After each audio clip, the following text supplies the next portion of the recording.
Oh, hey, you made it. It did. Go ahead. Let me color if you want. That's fine. I only made one copy. I wasn't sure if you'd be out of work in time. No, you're good.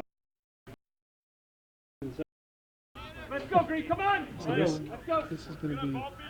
We're going.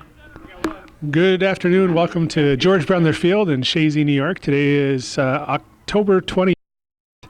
25th. I lost today. 2019 for this Section 7 Class D quarterfinal matchup between Chazy, the number 1 seed, in green, and Johnsburg-Minerva, the number 8 seed. They are in white with blue. First time this combination of Johnsburg-Minerva has met against Chazy, and I have a bad feeling about this game for the folks in Johnsburg. And Minerva they may be overmatched here, as Chazy perennially is strong, and this year, Joey, no difference. 15-0-1 coming into the game. Well, you know, Lee, it is a tall order for Johnsburg-Minerva. I mean, Chazy comes in; they're the defending two-time champion, obviously 9 state championships since 2004. Win the division quite convincingly this year. And it all started in the Frankie Garrow Memorial. Winning that tournament gave them a lot of confidence with 8 new starters to replace, and they haven't disappointed. As a Chazy fan, every game you see them getting progressively better, and they're definitely, I would say, a huge favorite, not only in this game but in this tournament, to at least make it back to the regionals again. And it'd be interesting to find out the way the seeding happened this year. The way it unfolded is Chazy was the 1 seed, Scroon Lake the 2 seed, Crown Point was the 3 seed. And this is, like we mentioned in the girls' broadcast yesterday, it's the first time I can recall two Division 3 teams being in the top 3 seedings. So that's going to leave you with Boquet Valley and Willsboro at 4 and 5 respectively. They're playing today, and the winner of that game will play against the winner of this game in the semifinal, presumably Chazy. So that'll be interesting. Chazy may deal with one of their most difficult opponents in the semifinal game as opposed to the championship game. Yeah, I mean, when you look at the seedings this year, I mean, you got Boquet Valley, and there's the shot, and that goes wide. But when you look at the seedings this year with Boquet Valley and Willsboro, they're in Division 2. And they play a tougher schedule than Division 3. Division 3 does well against each other, but they're playing truly Class D schools, where Chazy, Boquet Valley, and Willsboro are playing C schools. So it was surprising to me to see the Division 3 get the higher seeds like that, because quite frankly, normally you would see, at least history has shown, that it would be Boquet Valley or Willsboro facing Chazy in a sectional championship game. Now, there's no guarantee this game is being played. I mean, so we'll see what happens. But if it went true to form, so in my mind, if it goes true to form, I really believe the championship game will be Tuesday, next Tuesday, here at the George Brendler Field. Because I look at the two teams, and I'm not showing any disrespect to those 2 schools down there, but I don't think they have what it will take to win a division championship. Yeah, it's going to be a different look this year, certainly in the championship game, because you'll see some teams that haven't been there traditionally in years past. So Johnsburg-Minerva making the long trip up here to Chazy. They have a small team as far as numbers go. They have only 3 substitutes on their bench, but of great importance here in this game, here's Luke Moser taking a shot toward goal, headed in toward by Hansen, but he hit it at cross instead of toward the net. He had a wide open goal there, but he didn't direct it the way he wanted to. Here's Gagno now being pressured by Dunbar. Gagno's going to take a throw in. So as I was starting to say, Joe, I noticed on their roster when they got here, their regular goalkeeper, Gabe Powers, is not here. So they have their second leading scorer for the season, Anthony Galley, in the goal. First time he's played goal, I understand, this season and perhaps even in his career. So did you find out what happened to Powers? I have not. No, this is just information I gathered from Cale Norcross down there in the Chazy scorekeeper. So that's going to be an even taller order for this team, as they have an unproven goalkeeper facing this powerhouse of a Chazy team. But it's not only that. You've taken off your top goal scorer offensively. That's going to hurt you. And you need to come here your whole guns blazing to play a team of Chazy's caliber. And right now they're in the offensive zone, so they're showing some some nice movement here, but the ball goes off the end line. But you lose an offensive player like that, and when you disrupt, you're disrupting two positions. Yeah, absolutely. And, my only expectation is perhaps he's their best athlete on the team, and maybe the coach feels as though he gives them the best chance in the goal. There was another game this season where they did have one of their bench players at this point, Chris Person, was a goalkeeper. He played part of a game, so perhaps Powers is hurt. And a person recorded one save. That's the only other player that's played in net, to the best of my knowledge, this season for this Irish Jags team from Johnsburg-Minerva. But let's go back to the seedings. I think that, we were talking about Boquet Valley and Willsboro, but I think Johnsburg-Minerva had some success, didn't they, against those two teams? No, it was Crown Point that had the big success against those teams. The common opponents between these two teams is Seton Catholic played Johnsburg-Minerva in the Northeastern Clinton tournament, preseason tournament, and Seton came away 3-1 winners there. Calvin was there to witness, I believe, Northeastern Clinton beat them 11-0. And then so Chazy beat Seton this year 7-2 and 3-0. And then the other opponent, the Division III opponent that both teams played, is Keene. Johnsburg-Minerva lost to Keene twice, 3-1 and 6-0, and Chazy defeated Keene both times they faced them this year, 5-0 and 3-0. So, again, if everything holds to form, it could pose to be a long afternoon for the Irish Jags. But right now they're holding their own against the Eagles, and so we'll call some names and numbers out here as we get going a little bit of action here. There's Tanner Connors, who was forced into the sweeper position for Chazy due to an injury, a broken leg for Connor McCarthy, who'd been an outstanding sweeper for the Eagles this season. Here's Riley Hansen, leading scorer for Chazy, and Division II centers it to Heath Lucas. Lucas looks for a shot on goal, deflects, and cleared away there by Nolan Pearson. Or excuse me, not Nolan Pearson, that was Clayton Schmale. Joey. That's what I thought. Yes. Joey Diandarza, again, as Joey mentioned, when you move one player, oftentimes you move more than one. So Joey Diandarza moves from the outside midfield position back to the center fullback position, and there's a testament there to Coach McAuliffe's belief that he can win a lot of balls, win a lot of possession for the Eagles. Well, and I like how Coach McAuliffe adjusted defensively, and you have beautiful speed at the sweeper and stopper position right now, which is what you need. And Joey Diandarza on the stopper position is not afraid to attack that ball. And you need somebody of that caliber in that position. And going back to the goalie, the best athlete in the net, I think Coach Brendler has always said if you're lacking a goalie, you always put your best athlete there. And that would seem to make sense. And that's coming from a Hall of Fame coach. Yeah, exactly. Now, the one thing that Chazy will say is they have a foul here, and then the officials will mention those quickly. In the middle is veteran official Barry Norton. On the far side is Tom Ramsey. And on the near side, we have Jim Varon. So direct kick here, and I noticed a goal kick from this gentleman earlier. This is Nolan Pearson. He's got a leg, so this could potentially be on goal here. Just shy of the 18 is headed away by Lucas, and now Chazy looks to transition. Hansen has the ball, pressured there by Sam Porter, and gets Hansen looking for Moser, deflecting it away with Schmale, so throw in for the Eagles. So by moving Diandarza back to the fullback position, you lose some offense there. He's second leading scorer on the squad, 8 goals and 8 assists this season. But as they always say, defense wins championships, right? Yeah, so, and Coach McAuliffe will tell you that he had to tighten that defense up, because as you move farther along into this tournament, and then you go to regionals in the Final Four, it's defense, and you better be ready for that. It can be that 1 or 2 moments in a game where your defense has to be on top of their game. And offensively, they got enough guns that they can afford to make that switch.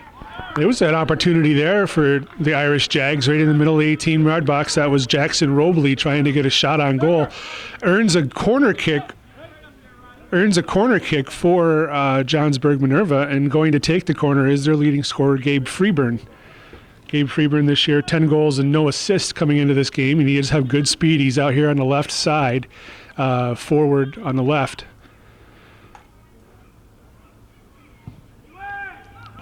Low liner of a corner kick.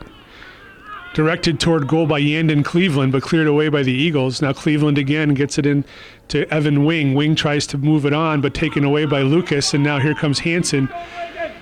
Hansen with Dudiak ahead of him. Ethan Dunbar trying to contain Hansen. Hansen gets around him. Coming to pick up the pieces, though, was Rodney Wolf. We do have a foul.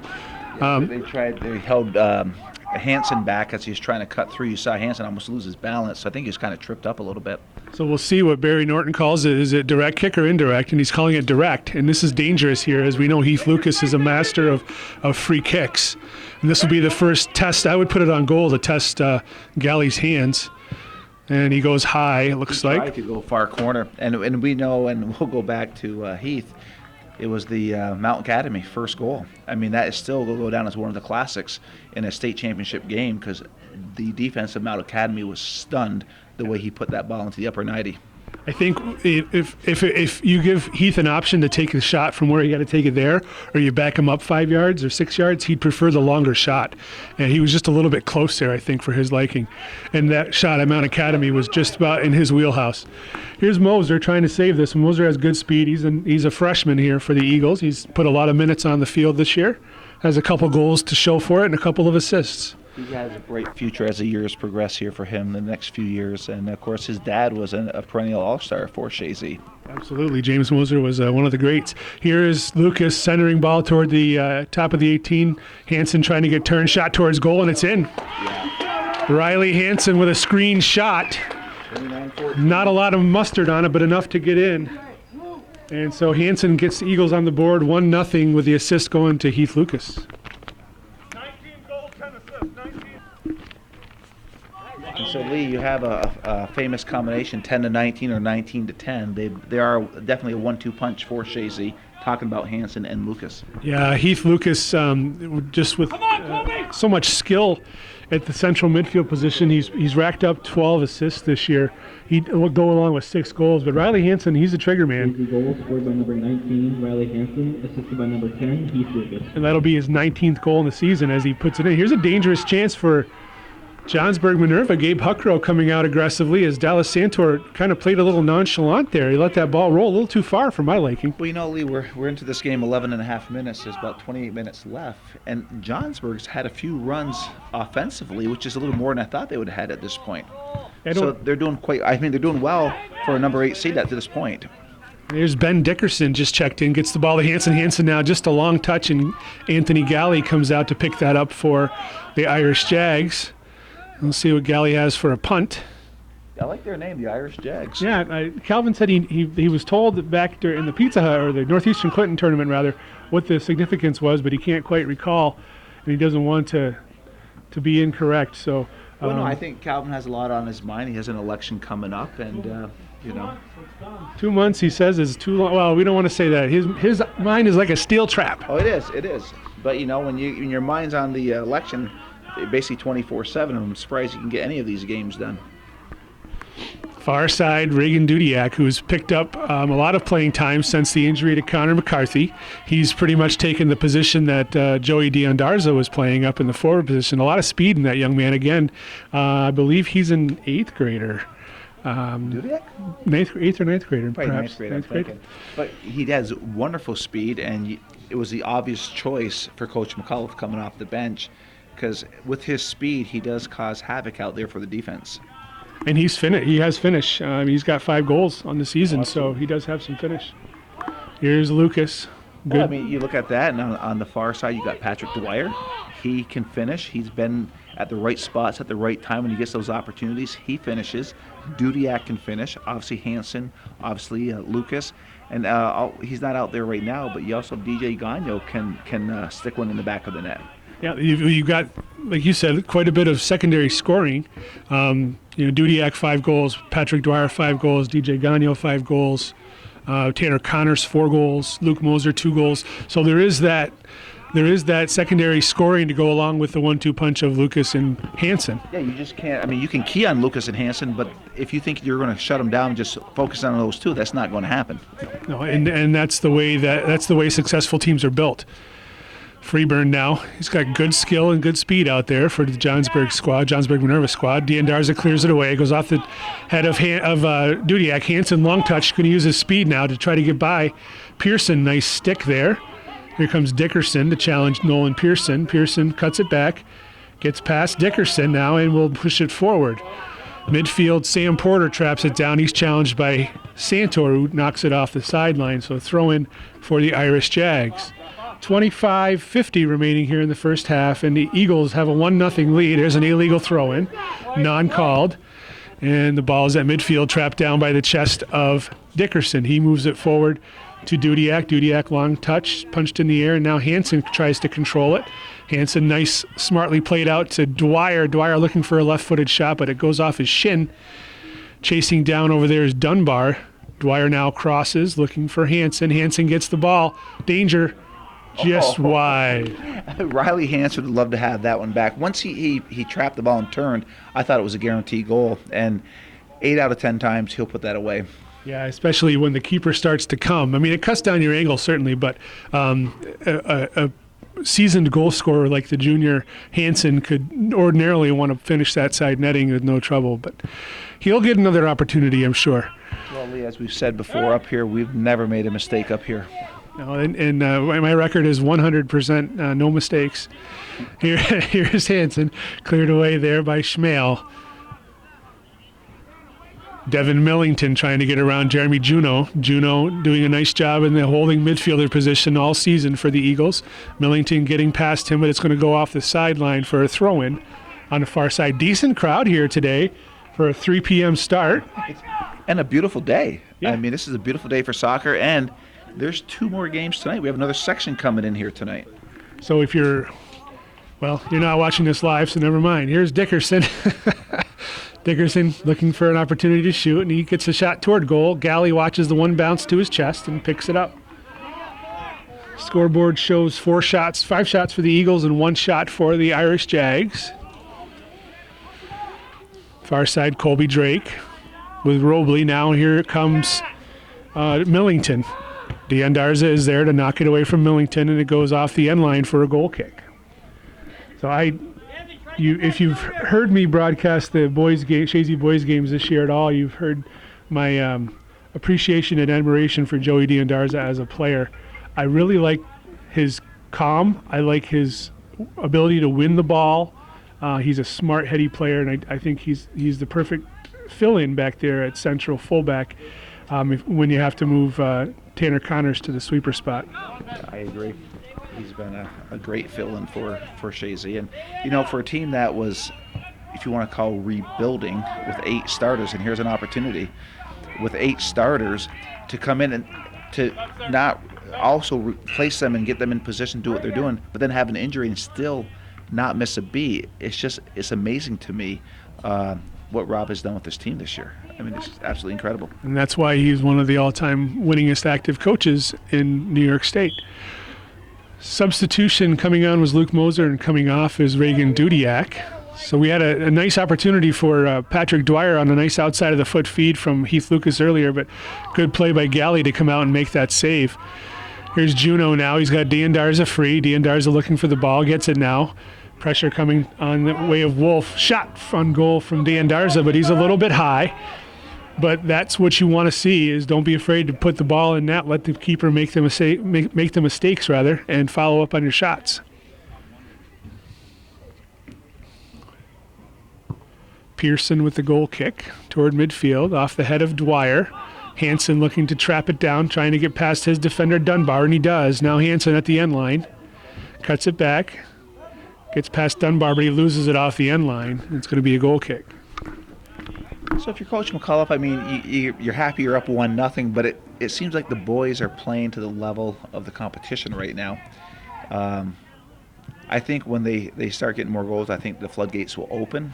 But I want to give credit to Johnsburg-Minerva, because at this point they're actually doing quite well going into the 20-minute mark of the first half. This could be dangerous. Oh, just wide. Yeah. As Heath Lucas dribbles around 2-3 players, and nice easy shot, nothing blistering, but placement was of the utmost order, and he was again trying to use a screen to challenge the goalkeeper for the Irish Jags. And you're right, Joey. The longer that this Johnsburg-Minerva team stays in the game, the more confidence they're going to get. They're, hey, we're playing against the defending state champion, and we're right with them. We're only down 1-0. All it takes is a through ball, a mistake, and then an opportunity, and you could be tied. And that could be a huge morale booster for this white team as they're here. Well, we saw it this year. I think it was Seton Catholic was here, and they scored 2 goals, I think, to go up 2-1, and they were more like mistakes or own goals. It wasn't your normal beautiful goal that you would see. There was just something different. Yeah. So it can happen. Absolutely. And this is the kind of game that you would hope to see a lot of your players see some action, get your feet wet, if you will. Get your legs working as coach is trying to get his team pumped up out there. The Chazy team is a little flat. Did coach bring any JV players up for the playoffs? Do you know? No, he didn't really. The only 2 players that came on partway through the season were Tragan Kuhn and Devin Terrian, but no JV players this year. Because sometimes he'll bring up 1 or 2 at the end of the season, knowing that they're going to have an impact the following year. So that's interesting. Here's Dickerson looking for a service. Top of the 18 is Hansen. Traps it down, hits the shoulder according to Norton. There's another low shot deflected away and then trying to clear it out of the Jags. Lucas gets it, looking to trip. Goes down inside the 18, no call. Dickerson left-footed shot toward goal. It's going to be well wide and no calls there. So it's gathered away by Galley and he's going to punt it away. Good punt for the keeper off the back of the head of Dayan Darza, so Colby Drake has to recover. Here comes Freeburn with the speed. Freeburn getting his foot in there to deflect it away, but he can be a troublesome player, I'm thinking. He's just looking at his speed and a athletic build. It looks like he's a player. Well, you saw what Colby Drake did there. He got there, settled down, and then took the ball off of him. So he didn't panic. He felt the speed of number 1 coming onto him, but then he just calmly took it off him and they got the throw in. That's a good thing to have, certainly as a defender. You want to have the mindset that nothing's gonna frazzle you. You'll make the play that you're supposed to make, and that shows a sign of maturity, and that's a good thing for the outside fullbacks to have. Now here's Moser, midfield, being dogged there by Rodney Wolf. Now Moser goes to the outside as Ethan Dunbar takes over. Moser gets past Dunbar, gets past Wolf. Shot toward goal, kick save. Goalkeeper runs into his own player, and Hansen blisters it. He's calling for a deflection. It was a hard collision between the goalkeeper and one of his own players. A little bit of a limp out there right now, but another obvious golden opportunity for the Eagles who've been unable to capitalize. But what was impressive was Mosier coming down the line, that individual work by Mosier, and he had an opportunity. The save came up, and again, Hansen could have a hat trick by now. Yeah, I suppose if you're going to have a game where you can't find the back of the net, you want it to be one where you presumably you've outmatched the opponent. But right now, I definitely think Chazy's a better team, but they haven't totally dominated like I thought they would. No, here's Freeburn. Had the opportunity to control that ball. He saves it from going off. He'll give up the throw-in as opposed to the goal kick. So again, Coach McCullough can't be pleased with the defensive coverage in his own 18 on that. I'm coach for Johnsburg. I'm liking where we're at, even though we're trailing 1-0. His team is showing some good things out there here in the first 22 and a half minutes. So substitution, Gagnon comes on for Dwyer, as McAuliffe is substituting his midfielders off, outside halfbacks frequently today. Moser, nice control of that ball, but taken away by Schmale. Now it's Pearson clearing it to the outside. He's looking for Millington. Millington has time. Drake coming over to watch him. Millington punches it past, but it goes off the sideline. Throw in for the Eagles. Drake gets it in. Millington with an acrobatic. And look at that, and he even pops back up. So interesting display of skill there by Devin Millington, number 18. Like a young Lee Barcombe. Well, if I did that, I'm not sure I could walk the next day, that's for certain. Here comes Hansen. Pressure on him from Wolf. Hansen, far side, and Ben Dickerson just couldn't get his foot to it. But you know what? Ben Dickerson was where he needed to be, came in on the weak side, or you call the backside, and great play by Hansen, just out of the range of Dickerson, but a good play by the young man being where he needed to be. Yep, it was the correct run. You run to that back post, and you hope for the ball to, if it's going to squirt through, it's going to squirt through to you. And he just was a little bit slow. Another half step, he'd have been there, and it would have been a tap in. Or the ball was just a little too fast. That's right, perhaps. Semantics, one way or the other. There's Millington on the outside, and it goes off the sideline, throw in. And I see they've opened up the Mickey Fries on There we an go. afternoon on the George Brendler Field. Hey, it's a big day for them. They can make some major money today over there at the Athletic Association, and I hope they have a very successful day. And the hospital might do well. A lot of clogged arteries going to take place here from those nice French fries going in your body. You gotta love that. I make sure to contribute every time I'm here. There's Juno coming onto it with Evan Wing. Juno comes away with it. Now it's Gagno in the middle to Lucas. And cleared away by Pearson. And, here's something to remember. We have a Hall of Fame EMT, Corey Thompson, here, so you can have those Mickey Fries and not feel guilty about it, because if you go down, Thompson's here. So. He's here. If anybody can bring you back, it's him. It's Corey Thompson. That's correct. He's not on the clock right now, so to speak. He's here more for the B games later on, but he said he will respond if necessary. I think they took it. There's Hansen and what a play. Luke Moser. Luke Moser deserves that goal. He's played hard this first half, and he's rewarded with a nice goal, but a nice pass from Hansen. Yeah. 14-41. Definitely, and that's that pass that Hansen's been trying to make, as he made earlier to Dickerson. This time he got onto the foot of Moser, and he put it right in the very top. If he was any further back, he might have gone over the net. Yeah. So it's 14-41. Moser from Hansen.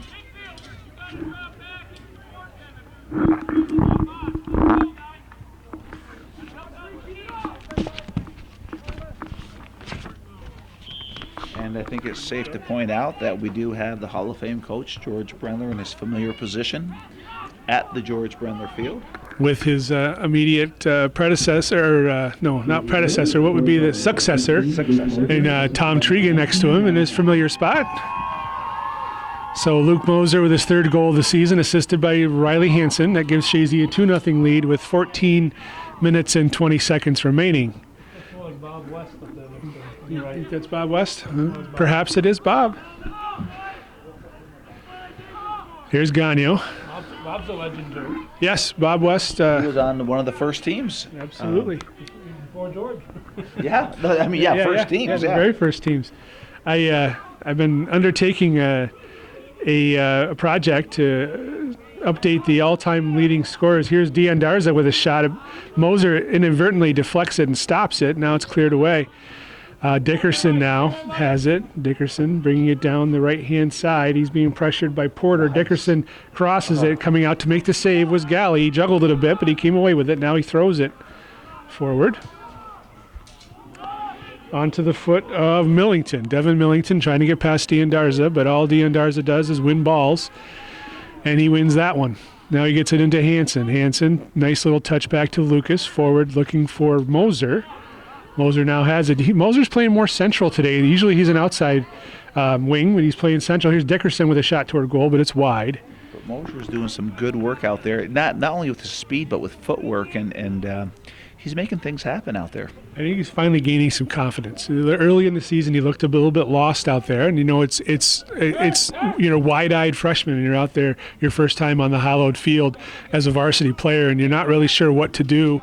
In a lot of cases, you don't want to make mistakes. Clearly, the one thing he had for him all season was his incredible hustle and never give up attitude out there, and I think that goes a long ways. And there's a trip on Hansen as Devin Millington claims no, but we should there's always do an over/under how many times Lucas is going to hit the ground in the course of a game.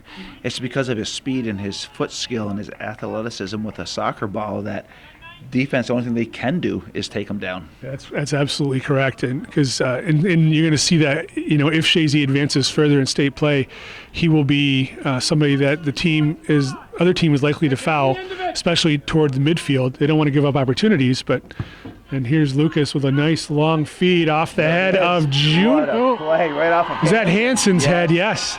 Yep, there's that 1-2 punch again. And last year, Chazy was deadly on set plays, and here we are again this year on a beautiful set play. Yeah, that's what. I don't know how many yards that is. 12:02. 50 yards. Well, you're solid 40, at least. Really, that, and that's just the way you want that. You draw it up that way. That's how you draw it. Right. Yeah, that was like a practice. The X, you sign it up, you write it up, and you get the X's and O's, and it worked out right to perfection. And the goalie had no chance on that one. No.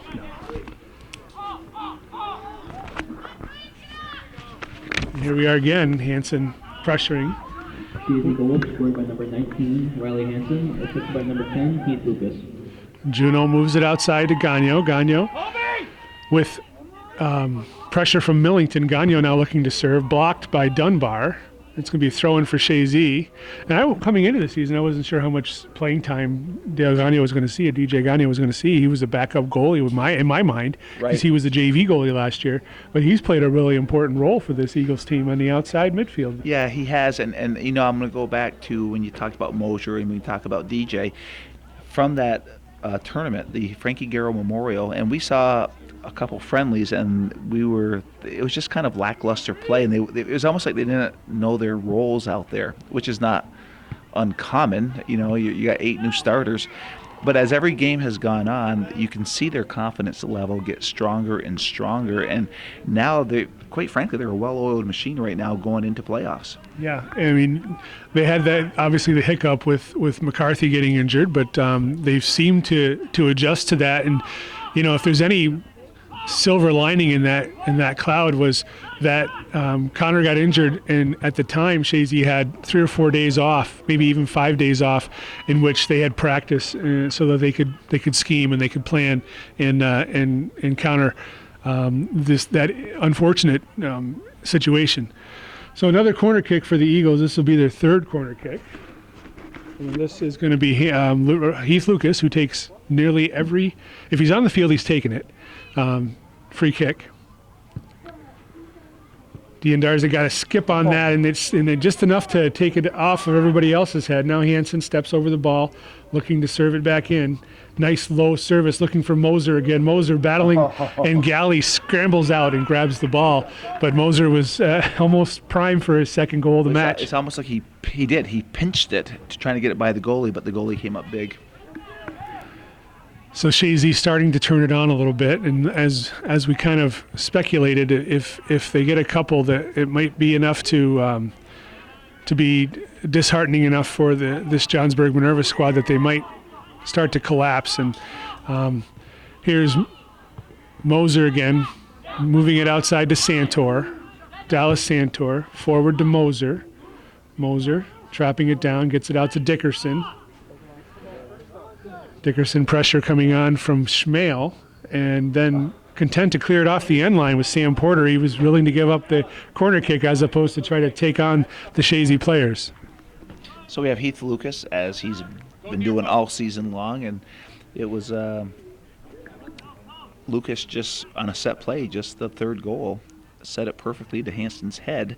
And you got DJ Gagnon's a tall person down there too, that it could also work on that end. He's not playing the weak side. They went short, and trying to set up Dickerson. That's a tough one. Oh wow! Galley's got it. So here is going to be an indirect kick right inside the 18-yard box. Right? What is this? I don't know. This should be an indirect kick, I believe. It should be a handled ball in the area. The keeper threw the ball down and then re-picked it up. Maybe I'm mistaken on this rule, but I thought. I don't know. I mean, it wasn't your normal play. Interesting. Anyhow, far side is D'Andarza battling, and now it's. So were you thinking it was being an indirect kick for Chazy, like a foot from the goal line? Correct. Yeah. Oh, wow. I did, because I didn't think the goalie could drop it and then pick it back up. They can play it to themselves on their foot and then pick it up, but I didn't think. Was he pushed a little bit though? No, he was afraid he was going to fall into the goal with possession of the ball, so he threw it, and then he went and picked it back up. And I didn't think you could do that, but maybe I'm mistaken. I'll have to look it up. Well, that's a good question to ask them at halftime. Yeah. The officials. Yep. Throw in for the Irish Jags on the far side. 7.5 minutes left here in the first half. Chazy with a 3-0 lead. Here is Moser. And Lee, I just want to take a little bit of time to talk about hometown cable because I think, Calvin, you're here for the next 2 games. So 3 games today here at the George Brendler Field, and this is our appeal for a donation to hometown cable. Calvin is here for 3 games today to record these memories for the kids, for the parents, grandparents, aunts, and uncles. And if you feel compelled to keep watching this program, which is one of the best around, if you can send a donation to 1477 Ridge Road, Champlain, New York 12919, or go to their PayPal account on hometowncablenetwork.com, you can make a donation there. But hometown cable is definitely TV worth supporting, and it is only supported by viewers. He doesn't get businesses anymore because he lost his rights to the cable station, and it's no federal or state money like PBS, who gets donations from the public, but they get federal money. Calvin does not. It's the way he makes his living, and any donation would be greatly appreciated. Just an explanation, I didn't lose my rights, they just outpriced it, so I can't afford the lease channel. Well, yeah. Yeah, as everything else, the cable companies like to drive that price to the point where you're at the breaking point, and that breaking point came and went for Calvin, unfortunately, in hometown cable. So everything Joey says, I echo. Please feel free, if you enjoy the broadcast, please feel free to send a donation. No donation is too small. There's Dickerson getting his head on the ball now. It is Moser dropping it to Dickerson. Dickerson getting around a couple players, goes toward the end line. Moser saves it.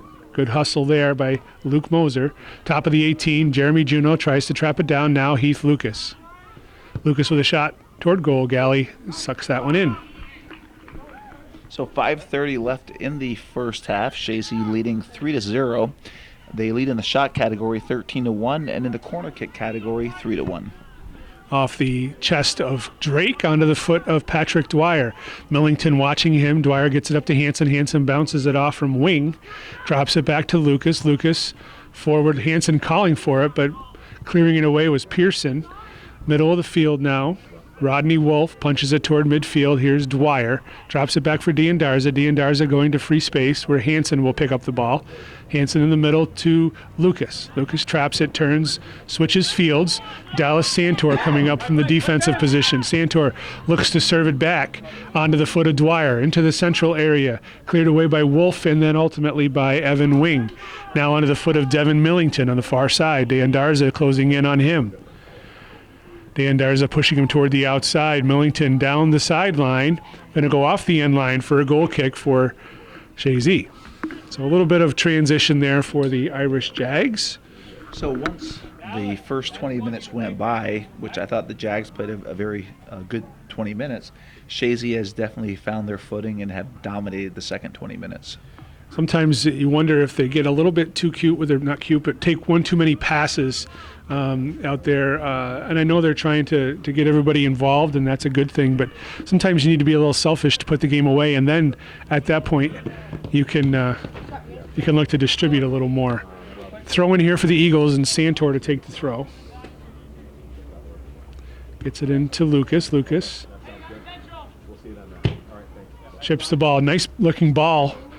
Moser going after it, cleared away by Pearson as Galley was coming out of the net as well.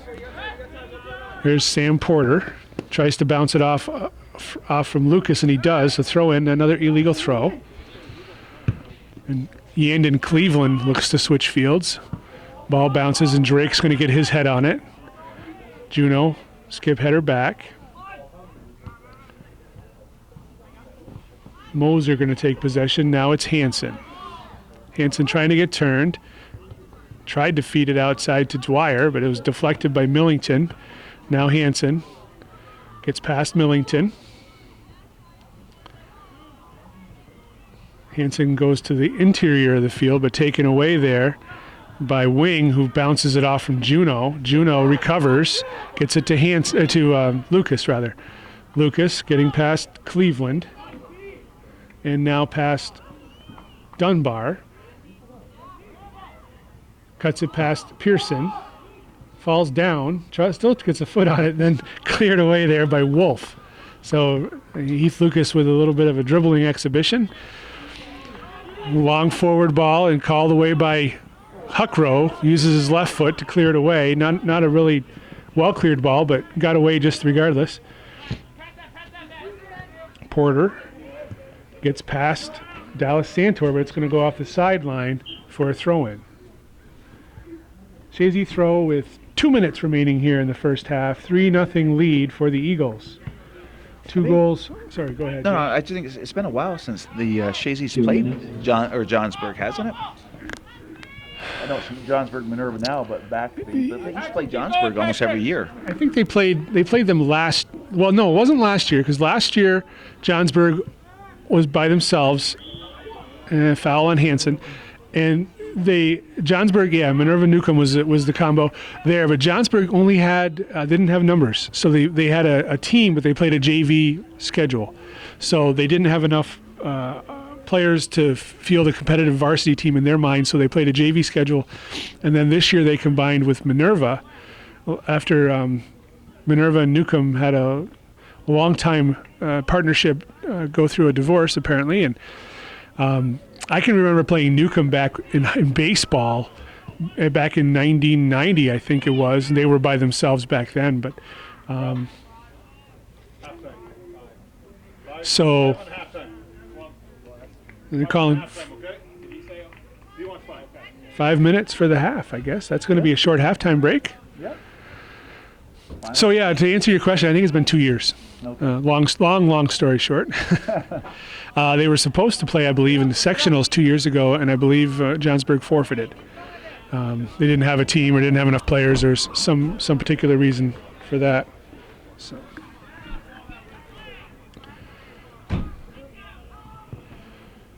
And the ball is cleared toward the sideline with 30 seconds remaining here in the first half. And, coming out 3-0 for Johnsburg-Minerva, I think they'll be satisfied with that for the first half against Chazy. I would think so. I mean, again, they didn't play a bad first 20 minutes. The scoreboard shows shots 13-1 in favor of Chazy. The only numbers that matter on that scoreboard are the 3-0 in the score category. But that's going to do it for the first half here in the Section 7 Class D quarterfinal at George Brendler Field. Chazy holding a 3-0 lead at halftime.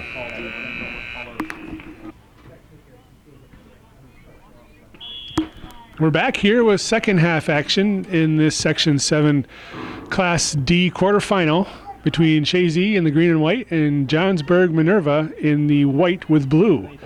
This is October 25th, 2019, and Chazy holds a 3-0 lead on two first-half goals by Riley Hansen, and one here is a good opportunity. Gabe Freeburn dribbling through for the Irish Jags, and then Devin Millington taking a shot towards goal. Good opportunity early on here for Johnsburg-Minerva as they come out on fire. Now on the far side for Chazy is Dudiak in transition. He looks to center the ball to Hansen, but he didn't get enough angle on it, and it goes off the end line. So recapping the scoring in the first half, Riley Hansen 2 goals and an assist. And the other goal coming off the foot of Luke Moser. 2 assists in the first half by Heath Lucas, and that gives you your 3-0 scoreline for Chazy. Shots on goal were 13-1 in favor of the Eagles. And they held a great majority of the play, although Johnsburg-Minerva was dangerous a couple times during that first half, and here very early in the second half. Here is Lucas dropping it back to Drake. Colby Drake looking for Hansen. Stepping up nicely there was number 3, Ethan Dunbar, who's drawn a tough role tonight guarding Riley Hansen. Hansen tripped over the ball. And we had a foul previously, so it looks like it's going to be direct kick for the Eagles in a dangerous location for Heath Lucas. Call made by Central official Barry Norton. Once again, officials on the far side, is Tom Ramsey, and the near side, Jim Varon. Here is Lucas. Off the head of Hansen and into the net. Hat trick for Riley Hansen. Second goal on a free kick. Riley Hansen using his head, and that makes the score 4-0 early on here, 1 minute and 46 seconds into the second half.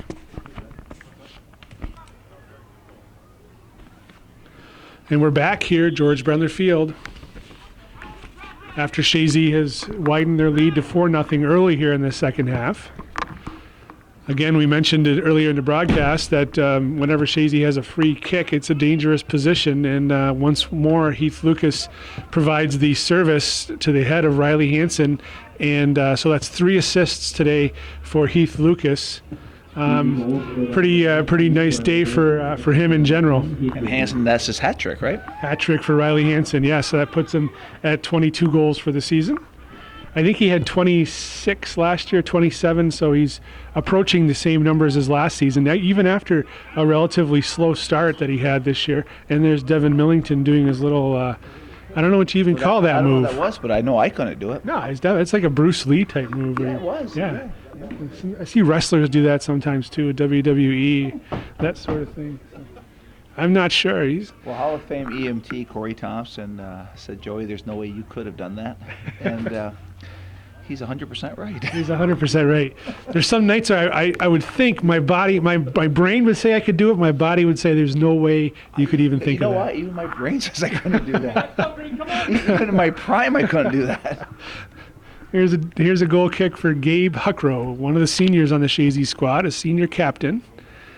Skip header by Juno. And it's back to the defense, and Nolan Pearson punches that forward off the head of Dan Darza. To that midfield. Yandon Cleveland moves it outside to Millington. And pressure there by Moser. And then Santor uses his drop all the way to the keeper. I haven't seen that very often this year. Dudiak moving it up to Riley Hansen. Riley Hansen now cuts it interior. Gets past Wolf. Now he's looking to serve Gagnon, but it was a little too close to the goalkeeper, Anthony Galley, who picks it up, and now he's going to punt toward midfield. He looks pretty good back there for allegedly a player who's never played goal. Oh, yeah, we can tell he's athletic. Yeah, definitely. You better turn around and pay attention, though. Gagnon has the ball, chips it past Person, who's a substitute here in the second half. Chris Person playing out there in place of Evan Wing. Here is Lucas, into Gagnon, back to Lucas. He's taken down, and once more, as we said earlier, a dangerous position here for the Eagles. Yeah, they think they're doing a good job defensively taking him down, but the way he is on set plays, yeah, it could be number 4 for Hansen, and maybe even DJ might get his head on this one. So we'll see. I'm just trying to see. There's nobody marking Riley Hansen out there. As I'm watching right now, there is nobody that's called on him, and he's standing all by himself as Lucas goes toward the goal. So he was upset on that one. That is not Heath Lucas. He'd like that one back, but I was curious if they maybe would take 2 men and mark Hansen, but not a single person called him off as their man. But, you know, you go back last year, the state championship game against Mount Academy, and of course you had Tristan Connors doing the corner kicks. Riley Hansen was on the weak side, back post both times, not covered. And he came in, charging in, and they were both goals. They were both goals. Here's Heath Lucas, a really nice feed. Hansen going for 4. Blocked there by Dunbar. And cleared away ultimately on the far side by Schmale. It's almost like Chazy's now having their way. They're just taking their time. It's almost they're just peppering the goalie. They're just taking their time and having their way with Johnsburg right now. It's only, I think, they're probably one more goal away from seeing a lot of the reserve players come on the field for Chazy.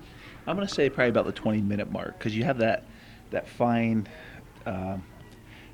tune, or not that fine part where you have to, how long do you keep the starters in to bring the reserves in, because they got to keep their legs for the playoffs. And usually it's about the 20-minute mark in the second half normally. Typically a 5-goal lead is what Coach McAuliffe uses as his benchmark to really start to utilize those reserves. And so I'm sure they'll get some playing time today. There's a nice feed. Dan Darza calls. He's got pressure coming on from Millington. Dan Darza now going to move it outside to Moser. Moser's slipping on the turf out there, which we've had a lot of rain recently.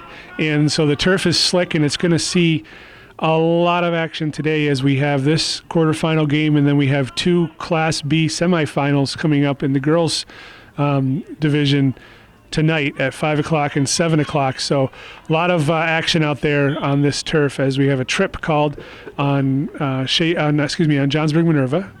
as Reagan Dudiak is tripped, and now Lucas lines up to take this direct kick with 33 minutes remaining here in regulation. Chazy holding a 4-0 lead. Hat trick of goals by Riley Hansen.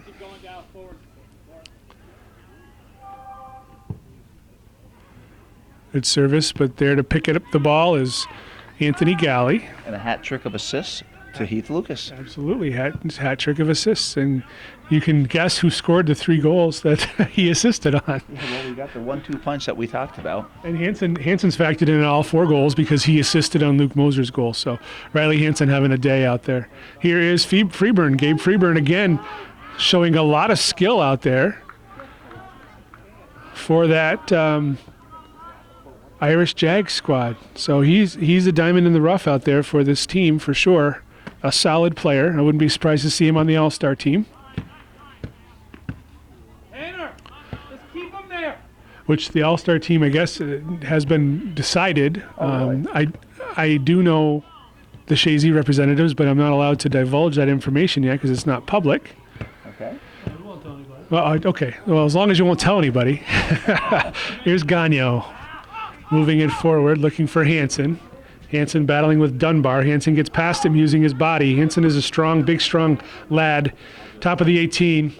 Feeds it to Lucas. Lucas settling, shot toward goal, and it's in. Oh, what a shot. Low and hard. And 10 on the goal, 19 assists. 10 from 9. there we go again. Once more, the fateful combo of Lucas and Hansen. But look, you saw Lucas just control the ball, slow the game down in his mind, knew what corner he was going to, and the goalie guessed the right way, but he just ripped that shot and just inside the post. I mean, that's just a sign of an all-star soccer player.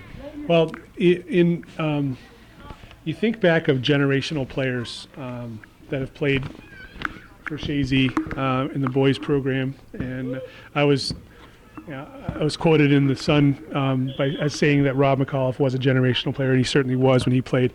And I got to believe Heath Lucas is one of the most talented players to ever play on the Chazy pitch.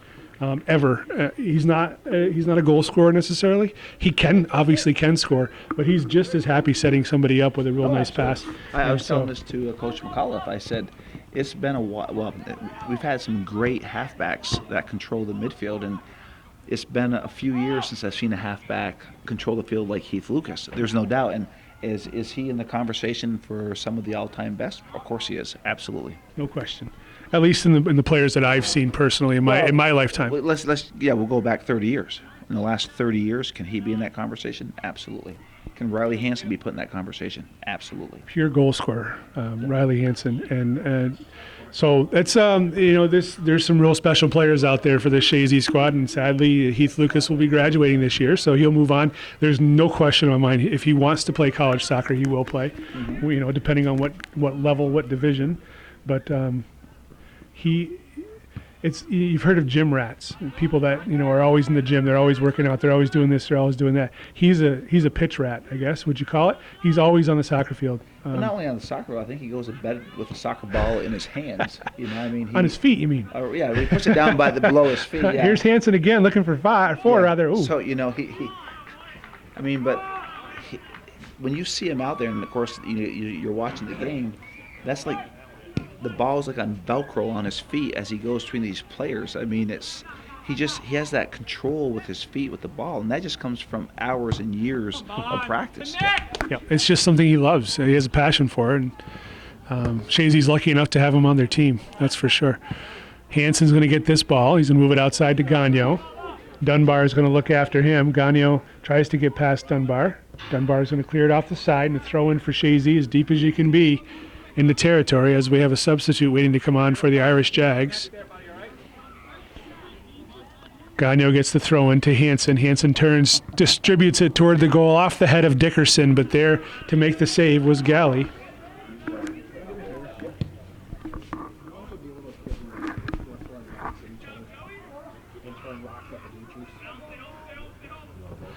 Far side is Millington.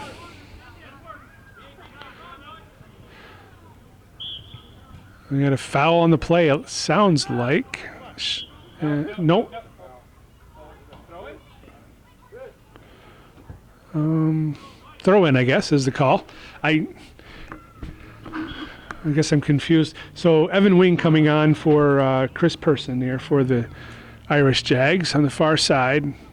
Freeburn trying to get past Moser. Gabe Freeburn cuts it back using his speed, but the ball goes out of play and it's going to be throw in. Why don't you mention what you found out about that ball that the goalie caught? Yep. Okay. So I at halftime I went down and I talked to the official Jim Varon and asked about the situation we had where here's Dickerson. I'll continue that thought in a minute. Dickerson service and Galley has it. So the situation on the far end where the keeper for Johnsburg-Minerva caught the ball and he was kind of losing his balance, falling into the net, and he threw the ball away and then picked it back up. And my thought was initially that it was a foul. And I conferred with official Jim Varon, and he says, yes, that would have been a foul, absolutely would have been an indirect kick for Chazy at the point where the goalkeeper picked the ball back up. But contact had been made between a Chazy player and the goalkeeper. They called that as a foul, so there was an indirect kick. Or excuse me, a direct kick. He did tell me that the ball was halfway across the line when the keeper threw it. So the keeper was smart enough to get rid of it. He just didn't realize that he couldn't pick it back up. But as we all know, the ball needs to cross the line entirely for it to be a goal. So it was a smart play by Galley, the goalkeeper for the and Mr. Varon was right on the line so he could see it clearly. So interesting back channel thoughts there.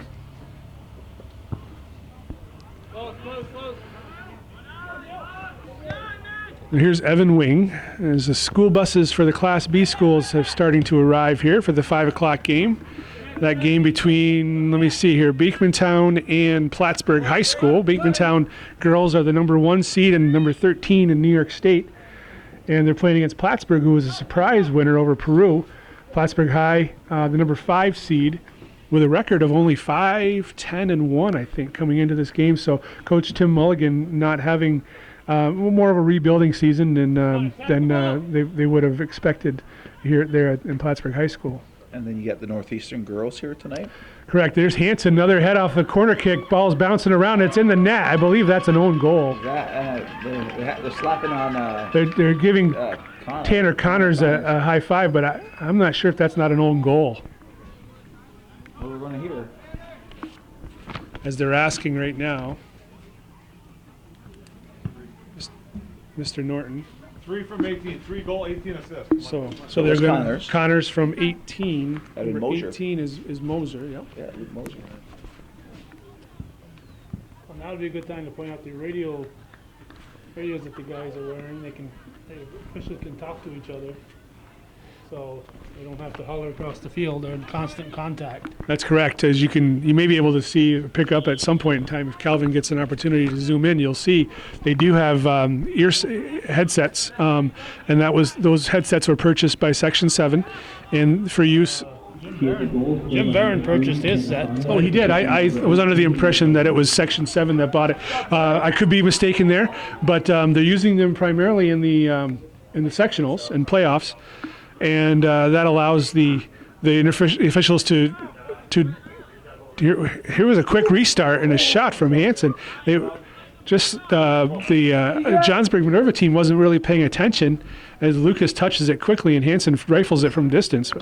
Well wide on behalf of the Minerva team, Johnsburg-Minerva team. They're pleased with that result. So the headsets are there, which are handy. This way, the central official called to the sideline official the recording of the goal and the assist, so they can be easily relayed to the scorekeepers. And also they're in constant communication. They can say, yeah, that ball's out. No, whatever the case may be. Did you see that? I think it's offsides. So that's a real handy feature to have here for the officials in this playoff matchups. Well, the only one in the field with a whistle is the guy in the middle, and he's watching the play, and sometimes one of the sideline guys has a flag up, so they can communicate to him and say, I just saw such and such. And so, because until that referee looks at that sideline judge, the play is going to continue, even though the flag is up. And sometimes you'll see that happen on offsides calls. The play will keep going on, and the sideline official will have his flag up for offsides, and nobody sees it until the play is moved on for a little bit. Here's Freeburn with a long touch, and Heath Lucas was there to take it away. Lucas taking time, and he's looking to move the ball toward midfield where Hansen will take it, trap it down, and move forward. Pressure on behind from him from Evan Wing. Hansen utilizing Juno. Juno switching fields to Moser. Moser with a long touch, but there to take it away was Clayton Schmale. Moser gets it back, and we got a couple more substitutes coming on for the Eagles at the next opportunity. Here's Heath Lucas. Lucas, nice little touch to the outside foot, gets it over to Moser. Moser trying to get past Schmale, cuts it back nicely. Top of the 18, left-footed attempt. Now it's Patrick Dwyer. Dwyer dropping it back to Juno. Jeremy Juno looking for a shot, and it's going to be gathered in by Anthony Galley. Well, one thing I learned from the founding father himself, Calvin Castine, is this game, I brought gloves this time, Lee. Calvin has his on. We didn't have them for the game last night, but I see that you're still roughing it. Yeah, still rough. My hands are still cold from hunting this morning, so I figured You what the went hell. hunting again? I did, yes. Anything I this did. time? No, even less today than I saw last time. How about the so. chirping? The chirping was gone. No chirping except for the chickadees around my head, which I like to watch them. It gives me something to do while I'm sitting out there. So we got to throw in for Chazy and several substitutes coming on now.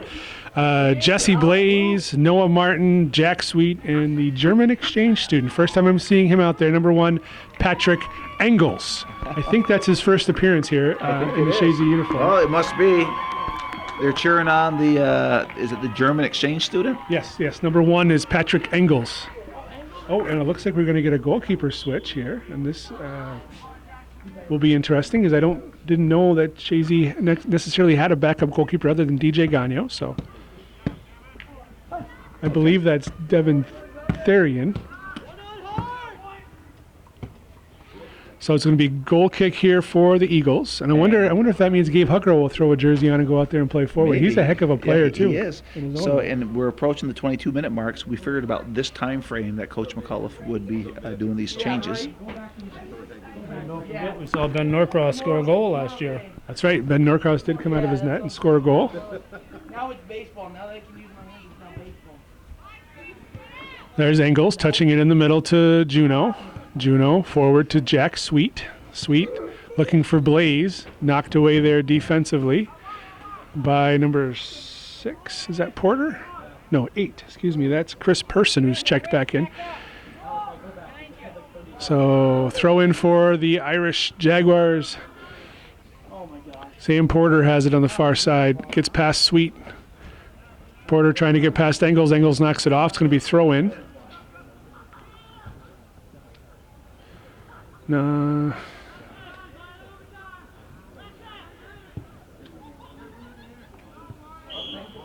They push from behind, so it's going to be a Chazy direct here as Dickerson was pushed from behind. As Dan Darza, or Tanner Connors, is going to take this direct kick now that Heath Lucas is off the pitch for the day. A few more substitutes coming on for the Eagles here.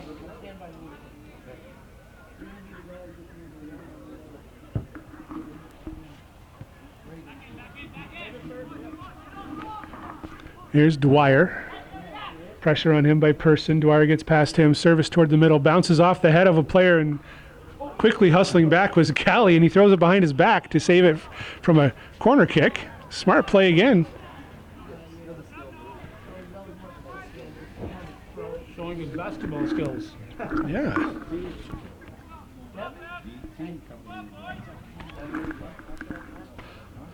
So it's going to be a Chazy goal kick, and here we're going to have many changes, including a goalkeeper switch. So going in the goal is Tragan Kuhn for Chazy. Coming on is Dudiak, Devin Therian, Malachi Hunyor, and Nathan Pilon. So a bunch of the reserves coming on for Chazy, and this is a first appearance in net for Tragan Kuhn, to the best of my knowledge. 20 minutes and 15 seconds.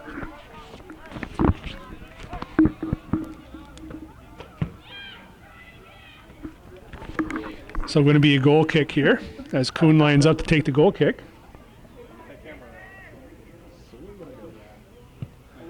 Ball's in play. Hunyor has it. Launches it toward midfield. Jack Sweet running onto it now. Sweet trying to get past Pearson. Looks for Jesse Blaze with a lot of speed. Blaze taken down by Person.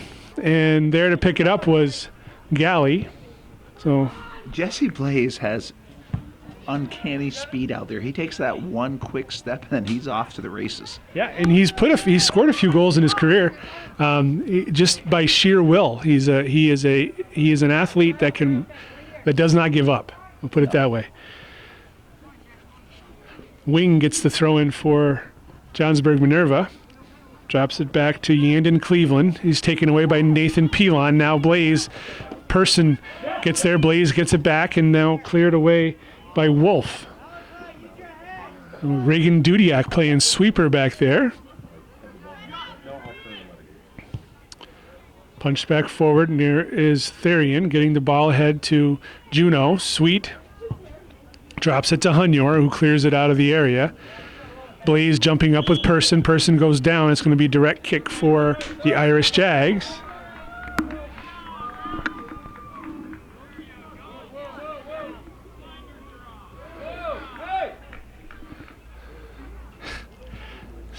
Nolan Pearson to take the direct kick.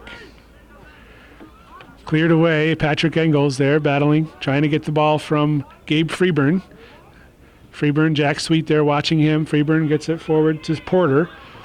Porter with Sweet. Drops it back to Freeburn. Freeburn on the far side. Looks to serve. Off the head of Hunyor. Jackson Robley now. Pressured by Pilon. Now Devin Therian. It's going to go off. Should be a throw, Chazy throw, deep in the Eagles' territory. And now that I've seen one of these jerseys up close, I do see a shamrock on the jersey for the Irish Jags. So that would make sense. Although it's a blue shamrock, you'd think it'd be green. There's compromise. Yeah. School colors, got to figure all that in. They do have the Seton Catholic colors scheme that you're looking at with the green and the blue and the white. Hunyor, a long blast. It's going to go all the way to the keeper, who's Anthony Galley. He's done a decent job back there for the Johnsburg-Minerva squad. He's thrust into a position that he's not normally used to playing. Off the head of Sam Porter. There's Noah Martin moving it forward to Blaze. Jesse Blaze gets turned. And now he's going to run toward goal. Blaze with a long dribble. Pearson steps up, goes off of Patrick Engels. Now Blaze, top of the 18, and cleared away by Evan Wing to midfield. Freeburn trying to control the ball. Hunyor on him. Malachi Hunyor doing a nice job back there defensively. Jack Sweet launches the ball toward the corner, and it's going to waste some time and go off the end line for a goal kick.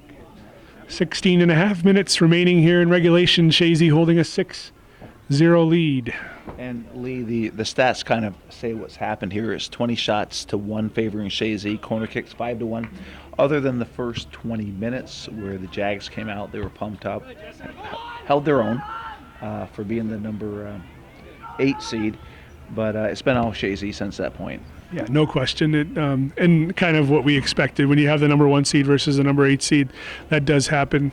Not like the March Madness NCAA basketball tournament where you see a lot of upsets, or not a lot, but you do see the occasional 16 versus 1 upset. We did see that in one of the sections this year in soccer. It was Section 3, Class B, I think it was. General Brown was the number 1 seed, and they were knocked off by number 16 Holland Patton, 1-0 in overtime. So that was a 16 seed, knocked off the 1. And usually the 1 seeds will get a bye for the first round, but they had enough teams qualify for sectionals. They had 16 teams qualify, and there you go. The number 1 seed gets. But that's why you play the game. Yeah. I mean, you on paper it looks like this team should win. I mean, on any higher seed, but you got to play the game because upsets happen. The team can have a bad day. The other team can get a couple lucky bounces. And usually when you see that, a lot of times it's the other team just packing it in, playing for overtime, playing for penalty kicks, knowing they can't match up offensively. We do see that sometimes, especially if you watch a lot of Chazy soccer, you will see that in some cases when they play these teams that they're outmatched, they will pack it in defensively for 40 minutes or more in the hopes that they can survive long enough to maybe get a transitional goal or a fast break, something that can go their way.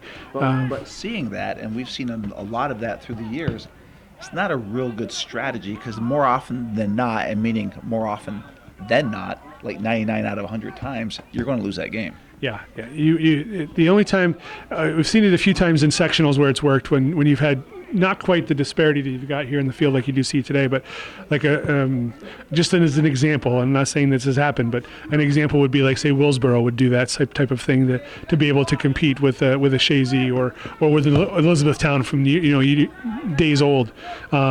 When the real powerful teams would face these opportunities.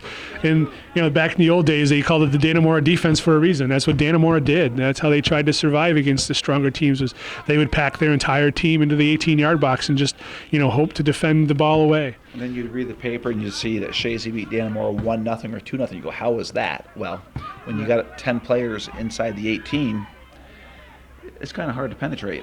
Absolutely, very difficult. Engel is getting a touch on the ball on the far side, and now it's Ben Dickerson moving it forward. Blaze is going to try to run on this, and he's going to use his speed. He's going to blow past the defender, but Anthony Galley was out there to pick the ball up at the top corner of the 18-yard box. So, Lee, the boys will move on. They play Tuesday. Is it at 6 o'clock? Yes, 6 o'clock Tuesday. It'll be a home game, and it'll be the winner of Willsboro and Boquet Valley.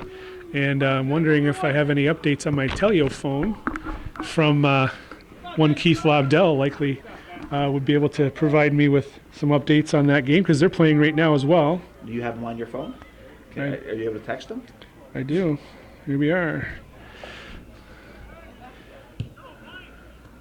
So halftime, well, all we know at halftime was Boquet Valley is winning 1-0, and Scroon Lake has a 1-0 lead in the second half. No score between Crown Point and Keene at the half. So that's the most recent updates that I have. I'll see if anything newer. Updates. And we'll see. Not that this is live and anybody will know the difference. This is just for our curiosity's sake. Here's Jesse Blaze, top of the 18. Punched away. Here's Juno. It'd be nice for Jeremy Juno to put one in the back of the net. It'd be good for him to get a little confidence offensively. Malachi Hunyor. Chest trap. Nice chest trap control by Ben Dickerson. Good cut and shot toward goal. Going to be nice save by the goalkeeper. I think that was pinned for the net. Yeah, it was. Yeah, so that was a good save. Nice shot by Dickerson. Good control of the ball with his chest to turn and take a shot from distance.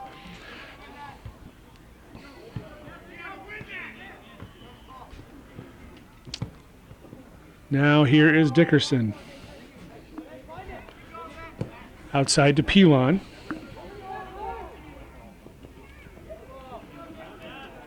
And cleared away.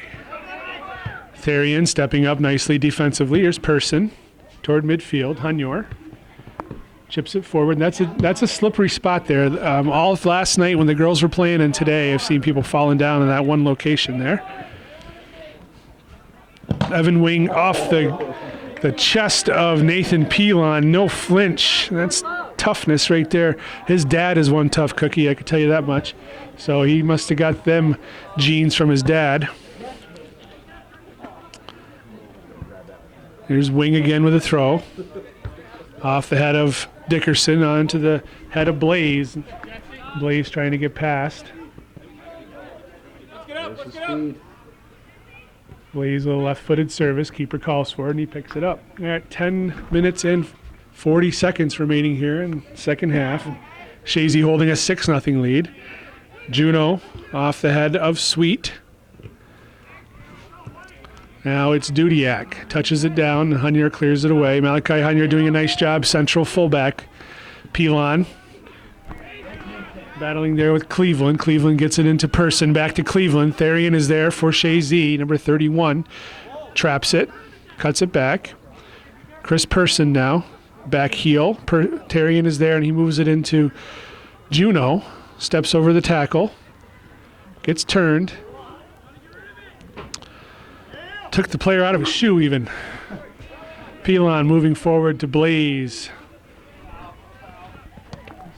Wing touches it off of Blaze. It's going to be a throw-in for the Irish Jags.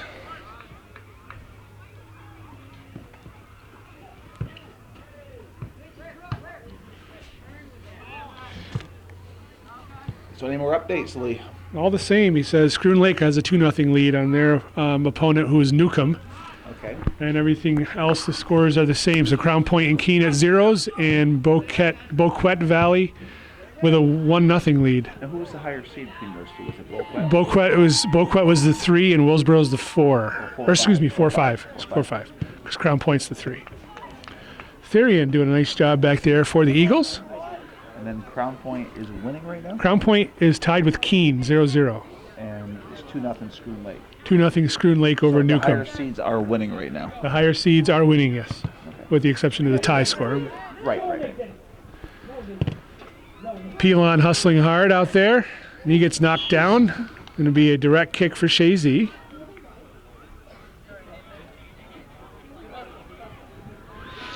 Looks like Noah Martin's going to take this direct kick. He probably has the, I don't know how to say, I would say the best leg, the potential to kick the ball the furthest on the team. Yeah. Pretty sure he does. If he doesn't slip. There is Dickerson, taken away there by Wolf. And Wolf punches it forward. He's looking for Robley. Therian steps up nicely for the Eagles, defending against Jackson Robley. Now it's going to be a throw-in for the Irish Jags. Evan Wing gets the throw, looks for Jackson Robley, goes off Robley's leg. It's going to be throw-in now for the Eagles. Just under 8 minutes to go here in regulation. I pretty much can say the game. We haven't seen Tragan Kuhn tested yet in the goal. No. And so Chazy will move on to the semifinals, and you probably know this, but what was their scores of the games against Boquet Valley and Willsboro this year? Do you remember that? They won all games. They did, yeah. I want to say 4-1 against Boquet Valley. Up here, I remember 3 or 4-1 up here. I think it was similar score down there, and against Willsboro, I want to say 3-0 and another similar score, 4-1 maybe. It's almost like they had a tougher time against Willsboro than Boquet Valley. I think if you ask, and this is probably bulletin board material, but I think if you ask the guys who they'd rather face, I think they'd rather face Boquet Valley. Okay. Willsboro are tough defenders, really tough defenders. They And have I a think really good goalie, too, if I'm not a mistaken. decent goalkeeper, yeah. As far as talent, Boquet Valley has Blake LeBerry, who's one of the most talented players around. However, we have an injury. Oh, yeah, Jack Sweet is injured for the Eagles. He's going to be coming off. So we'll be back after the injury break here. And we're back following the injury to Jack Sweet. He was able to come off on his own power. And so we hope for the best for him, certainly. I didn't catch who came on for him. I don't think anybody did, as a matter of fact. 1, 2, 3, 4, 5, 6, 7, 8, 3, 6, 9, 10. Playing one player short. So Nathan Pilon now. I don't know if that's by design or if Rob doesn't want to put another player out to chance injury or what the case may be. You gonna put anybody in? No, they're playing one man short.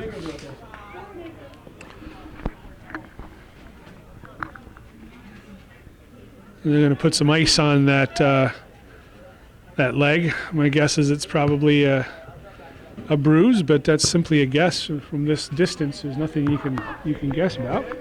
Chris Person tries to save it, and it's going to be a Chazy throw-in. As Devin Therian will take the throw with 5.5 to go. Chazy will advance to the semifinal to face the winner of the Boquet Valley Griffins and the Willsboro Warriors, who are playing right now. And Boquet Valley, from what we understand, has a 1-0 lead. Tragan Kuhn coming out to get that ball for the Eagles. Now, reminder, that is not a save, because that was not a shot on goal.